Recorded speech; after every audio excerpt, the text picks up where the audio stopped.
this world and the next. I will speak today mainly from the Kathopanishad, yet Panchakoshas, the 5 layers of mind, and Saptalokas, the 7 realms of existence, will occupy the major part of my discourse. Proper knowledge about these 5 layers and 7 realms helps sadhana a great deal. Human beings are generally acquainted with their Kamamaya Kosha, conscious or crude mind, and Manomaya Kosha, subtle, conscious or subtle mind. The fact that Karanamana, unconscious or causal mind, remains awake during sleep and dormant or unexpressed or seemingly unexpressed during the wakeful and dreamful states is not sufficiently known. This act of knowing is not even one of cognition at all, but of sensation, and this takes place mainly through the subconscious mind. That is why in this state of mind, wherein only the unconscious Karanavabhava exists, it becomes almost impossible for human beings to know or understand anything. But unconscious mind, through the radiance of their own Atman soul, this focusing of light is the sadhana of the soul, for by this, the unconscious mind gradually attains the characteristic state of the Atman and is absorbed in cosmic consciousness. The unconscious state of the mind cannot be attained by the cruder expressions of mind. It is realizable only through cognitive, not through the sensation of the cruder subtle mind. The particular cognitive act whereby the unconscious or causal mind is adequately objectified is nothing but the radiation of the effulgence of the Atman. Here the object and subject remains intact. The attributional expression of the object and the subject must exist in the Jivatman and unit consciousness, or Saguna Brahma cosmic consciousness, or else their entitative existence will not be substantiated. Karana Darshana, or the seeing of the unconscious mind, is but a part of the seeable, sight and seership. Yet I am not including this in the category of sensations of the mind, for the similarities of propensities, vritti sarupya, that exist in the act of sensing are not in it. Herein lies the chief difference between the cognitive act, jnana kriya, and the sensation body kriya, bodha kriya. In the sensation, when the chitta ectoplasmic sphere of the mind becomes identical with the objects as the result of their association with organs, it is called anubhuti or feeling. Anu means after, bhuti means becoming. When the form of an object is materialized in the mind through the instrumentality of the sense organs, it is anubhuti. When this relationship with the objects becomes deeper, resulting in the chitta completely identifying itself with them, it is called realization, or upalabdhi. Upa means near and labdhi means to get. When this proximity with objects becomes still and deeper, when the mind stuff becomes almost completely identical with them, the expressions of the individual I feeling them becomes very indistinct. In that state, the sense of individuality almost disappears. The seeable and the seer becomes almost one, but not completely. This state is called labdhi, or substantial attainment. Anubhuti, upalabdhi and labdhi are the different stages of perception of mind. Whatever be the sensory act, success depends upon the chitta's acceptance of ideas, i.e. on the ectoplasmic simulation of ideas. What we generally call the casual or unconscious mind is also a blending of the 3 attributes, sattva, raja and tama, which are part of the chitta ectoplasm in the pervasive sense. It is for this reason that the seeds of the reactive momenta samskaras are stored in the causal mind. In order to fully visualize the unconscious mind or causal mind, one's identity must remain unaffected from its ingrained samskaras. With the expression of the samskaras, the crude and subtle minds get agitated, and it becomes impossible for the samskaras laden unit beings to reach the state of tranquility of the causal mind. So as I was saying, in order to know or comprehend the causal mind, one must transcend the inertness of the macrocosmic mind. At this stage, the aham tattva dura is bound to merge in mahatattva, existential I. In that event, the unit Mahatattva will then have no alternative but to temporarily identify itself with the cosmic Mahatattva. In order to understand the causal mind fully, the unit entities have to give up their unit Chitta completely. Whatever the Mahat takes as the object of the cosmic Mahat, it will not get the unmanifest bearing of the great Chitta as its own object. For both the causal entity of the unit being and the unexpressed Chitta entity of the great, there must be the effulgence of cognition, pragya. There is absolutely no scope for major or minor expressions of upalabdhi and labdhi, or bodha kriya sensation. How is the attainment of the cognitive force, pragya shakti, possible, which is capable of apprehending the primary cause of the universe as its object? Is this attainment called sambodhi, highest intuitional power? No, I would not call it sambodhi, because sambodhi is the fullest expression of intuition, itself, and the infallible knowledge of cognition, pragya, is beyond the realm of the apperceptive mind. Can the force of consciousness, Chitti Shakti, be acquired through intuitional practice? Yes, it can be acquired by dint of intuitional practice. Cognition is the result of the total of all absorption movements of the mind or intellect, which is possible through sadhana alone.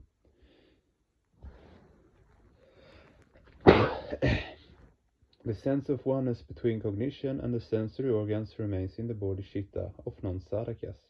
Here I have deliberately used the word bodhicitta, for there is no equivalent word capable of explaining the ultimate manifestation of the ectoplasmic potentialities. Human beings confuse their petty I-feeling with their actions and knowledge in such a way that they cannot think of any agency other than their own ego as a doer of their acts. Seeing the organ's reception and projection of objectivities, they think that the performance of that reception and projection is dependent upon the inspiration of their own egos alone. Confounded by their extroversive propensities, they cannot understand that without the help of pragya, cognition, the very existence of karya cannot be substantiated. What to speak of karana, instrument of action? The omnitelepathy of pragya is the only factor for determining karya, karana, and the psychic faculty, the second phase of avidya, the force of microcosmic distraction that creates a confusion between the witnessing entity and the witnesship, is called asmita, egotism. Rik darshanak teorika tamate vashmita patanjali. When people perceive something through the mind, they think that their sight or perception alone is the factor which determines the existence of an object. This sort of foolish presumption is called asmita. Such people cannot understand that not only behind their cognition, but also behind their sensation, there exists the radiant reflection of an effulgent entity. This radiance is reflected not only in the crude and subtle, but in the causal entity as well, and is the perfect semblance of his characteristic and identity. Ignorant people cannot think of anything beyond what little light reflection they see on their own unit entities. Their sense entities remain confined within that very limit, and that is why the ignorant materialists do not want to recognize anything beyond his observable world. This flagrant disregard on their part is not mere arrogance, but Himalayan ignorance. There are three stages of the mind: wakefulness, dream, and sleep. In the wakeful state, Kaushiki Satta, all the layers of the mind remain more or less manifest, and it is possible to distinguish between the witnessing entity and the witnessing faculty. During the dream state, since the conscious mind, Kamamaya Kosha, is asleep, the difference between them becomes less apparent, and is their nervousness of sleep that too becomes as two lost in darkness. The object and the human being lose their identities in the darkness, since the seeds of samskaras that remain in the unconscious mind, as the sustainer of the ego, have no actional expression in spite of their cognitive reflection. There is no measuring rod for the unique being to determine the difference between cognition and the instruments of action, pragya and karana. So you see, as long as the cognitive faculty, pragyabhava, an active expression of the layers of mind, kaushikibhava, maintains their distinctive specialities, their separate identities have got to be recognized. If not, we may infer that the person is blind, even though he has eyes. He has lost the brightness, the cognitive flame in the darkness of inertness. But when his identity is established in the world of effulgence, overcoming the illusory effect of the layers of mind, then there remains only the cognitive bearing. The ectoplasmic stance, Shita-bhava, merges completely into Aham-bhava, and Aham-bhava into Mahat-bhava. That is, the unit becomes fully suspended in the state of cognitive bearing. The agent, the action, and the instrument of action all attain the supreme bliss of the cognitive bearing, and so, in spite of the existence of distinctions among the three, knowledge, knowership, and knowable or deed, doer and done, in the six lower lokas, nothing is apparent or manifest in the Satya Loka, except pure consciousness. Although instrumentality and cognition abide in the lower six lokas separately, and this sense of separateness is the only criterion of this flow of creation, yet the infatuated unit mind makes a confusion of the six lokas, pragya and karana. If this combination were conducive to the establishment of cognition, one would have nothing to say, for that indeed is sadhana. But human beings get confused. They ignore pragya and think karana to be everything. The lila bhava of Paramapurusha, his changing or metamorphic bearing, is an expression of his nitya bhava, eternal being. Due to false vision or ignorance, however, asmita means false vision, the tendency to equate pragya with karana. Humans lose the capacity to realize that the eternal entity is eternally present behind the metamorphic stance. The greater the influence of the sensual propensities, the greater the importance allotted to karana, and the greater the disregard for pragya. Due to the subtlety of the power of sensation, the scope of expansion of mind will increase, the intellectual development will also increase, and each intuitional faculty will manifest more and more, and the restlessness of the human mind will be transformed into a state of tranquility. Satyaloka, or the abode of truth, is the ultimate state of the highest state of tranquility, supramental state of witnessship, beyond the scope of the mind. In philosophical language, it is called Brahma Loka, or abode of Brahma. Supreme cognition is perpetually reflected as the effulgence on the unit entity's mental plate. The more one's mental mirror is clear, the more it is free from impurities, and the more brilliantly and fully it receives this spiritual radiance. Those unit beings who purify their existential eye, Mahat, through intuitional practice, enjoy the sweet bliss of his touch. If Mahatattva is impure, his reflection is not properly received. Thus those sadhakas whose minds are crude and inert are not able to apprehend even an iota of his sweet essence.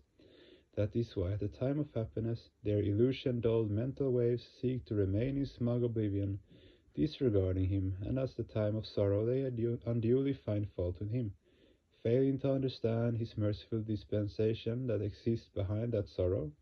Just as in a dirt-free or less unclean mirror you can see an original object very well, and in the event of more dirtiness the knowledge of objects become hazier. Exactly so is the case with self-visualization of Atman in the mental mirror. In wakefulness, i.e. in the Kamamaya Kosha, conscious mind, reception of self-reflection is extremely difficult as a rule, but in a dreamful state, i.e. in the Manomaya Kosha, subconscious mind, is comprehension is somewhat easy. So is the case with Pitriloka or Atimanas Kosha, supramental mind. In the Gandharvaloka, Jnanaloka or Vijnanamaya Kosha, subliminal mind, its reflection is indistinct and frail like the reflection in water. Even in Devaraloka, i.e. in the Hiranmaya Kosha, subtle causal mind, or Tapaloka, the penultimate sphere, his bearing is not clearly reflected. He is properly apprehended and realized in the Brahma Loka, where he is clearly and resplendently manifest. Just as a shadow beside sun ray, or sun ray beside shadow, is clearly understood, similarly perspicuous is his clearness or manifestness in the Brahmaloka. Greater the influence of Prakriti, the operative principle, or avidya, force of microcosmic distraction, the greater the impurities. This is the reason why the lower layers, or koshas, are comparatively less capable of expressing his greatness than the higher ones. The reflection of the Purusha that searches on the unit's entitative intellect in the cells or sheets of the unit mind is indeed the Jivatman, or the subjective counterpart, of the microcosm and the Purusha, who is clearly manifest and characteristically ensconced in the Brahmaloka. Where God and man have no distinction, where the mind has not awakened, is the Paramatman, or the Supreme Soul. In the transparent black sky, the moon abides in its own characteristic bearing, and is reflected on the water below.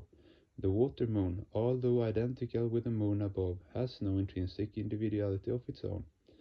If any distortion comes in the real moon, the moon of the water will also have similar distortion, but initial distortion cannot come to the latter, for it is completely a shadow entity.